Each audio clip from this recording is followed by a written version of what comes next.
Season where we walk up to where I think Mecca Station has crashed, and Murphy's like, rough landing, something like that. Anyway, there's the girl Mel, and she's off the edge, and Sterling falls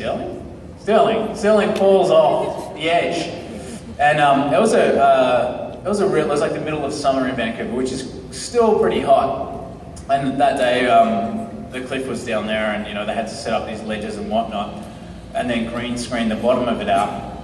And I'm standing up the top there, and the girl who plays Mel was in like a bit of a car accident. She was fine, but she just didn't get to work on time.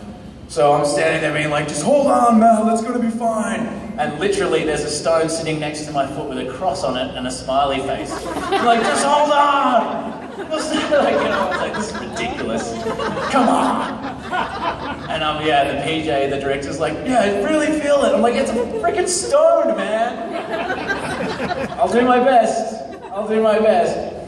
But any of the days, really, when there's a lot of the cast on set, especially Ian Cusick, who plays Kane, whenever he turns up, it becomes a bit of a circus because he's a funny guy, and yeah, it's always kind of fun to try and like shake him a bit and have a laugh. So those days are pretty fun. Every day there's always a problem with like a radio falling off your belt or like, you know, a prop breaking. And like when the girls are all in there fully like grounder gear and that stuff, that kind of stuff, and then it's like, all right, we got a fight sequence. Start fighting and they're like, oh no, like my belt broke or my vest is busted open, or because it's like very detailed stuff, but they just break really easily. So there's always those things. That's just part of it. Yeah. Cool. Thank you so much. Yeah, no worries. Thank you. My question is, when Bellamy's girlfriend died, I cannot remember her name, but... Gina. She was real. Was that the reason why you started working with Pike, or was there another reason? I think for Bellamy, it stems back a long way. And I think you have to look at the way that the grounders have treated the Sky Crew. There were 100 children that turned up and then were forced to fight an army of 300 grounders who were much bigger than them. And then they turn around second season and they ask for our help. And Bellamy basically single-handedly goes into Mount Weather, frees hundreds of grounders in order for them to help fight, and then they just turn and walk away. And Lexa betrays them again. And now, they've had this term of relative peace at the start of season 3, but there's nothing peaceful about a nation that's making you stay within these walls. They're keeping the Sky Crew within these walls.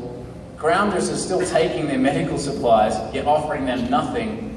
The Sky Crew have no food, and the grounders are not letting them harvest any food. There's a lot of animosity in Bellamy towards the grounders. I think that Gina passing away and the grounders blowing up Mount Weather was just a real sign that they can't be trusted to him. You know, there was a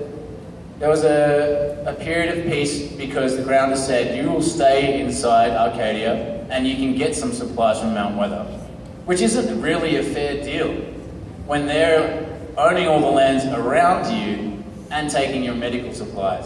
If you look at it in that political landscape, that's hardly fair. And just because Lexa says it's fine, doesn't make it fine. Lexa, in a way, who rules by force, who coerces people by force, is kind of a tyrant, if you look at it that way. She didn't have the support of the rest of the 12 clans to make ours the 13th clan. In actual fact, she had to fight and use her force in order to get that power back. So I don't think you can really trust a leader that doesn't have the support of the whole community. But yes, Gina was real.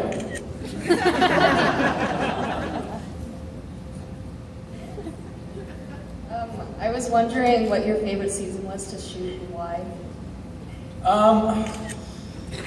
My favorite scene. I think they come... Season. Season? Yes. My favorite season, right, okay. I think season 3 was my favorite. You know, there's so much happens this season, and it was every script that you would get, there was always a surprise in there, whether that was good for your character or bad.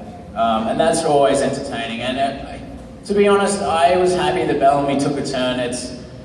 For me, it was much more complicated and complex than just being, like, you know, the John McClane? Is that the guy from Die Hard? Yeah, being the guy in Mount Weather, being the inside guy and just being good all the time. So for me, season 3 was much more delicate and complicated, so I enjoy doing that stuff. Even though I may piss a lot of people off, but yeah. Just a little bit. Yeah, just a little. Hello? I was wondering if you wanted to be Bellamy Blake for your original character. Yes, absolutely. During the audition period, they asked if I wanted to read for Finn, and I did not want to read for Finn. I mean, Bellamy is great. He was, you know, the bad guy, or, you know, a douchebag season 1, but I think the fact that he has his sister and he has that loyalty, or he had that loyalty, made him more human, and as opposed to, you know, having a love interest. Bellamy's thing was about his family. And also, I didn't have those long flowing locks like Tom. Yeah. Thank you. Thank you. Other side. Other side. Other side. I was wondering. Sorry. No, you're right. I'm like spacing out. What's the hardest part about being Bellamy? The hardest part about being Bellamy,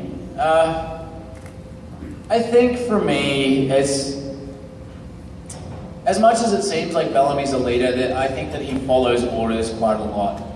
I don't like that he does that so often. He definitely feels and thinks, but sometimes I wish that he would just do what he wanted and would, you know, not necessarily follow Kane or Pike or Clarke. You know, I mean, I remember when Eliza, you know, we read the end of season 2 and Clarke was walking off. I was like, damn it, I wish Bellamy was just walking away so he'd have some time to think. But the other real tough part about playing Bellamy is that I feel like he carries around so much guilt, and it's just a real sinking feeling, and it's not a nice feeling to have. So playing that guy for 7 months of the year can be a little bit taxing. And it's you know, it's not like a fun show where we get to go to, like, you know, the water park and eat Skittles. We're like pretty angry most of the time. So that's pretty tough. Thank you.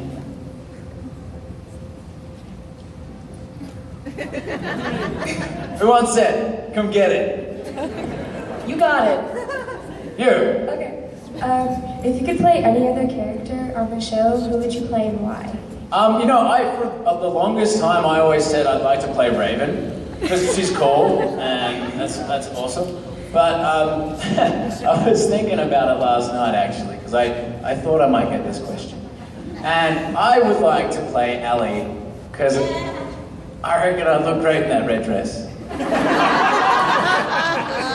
Thank you. Thank you.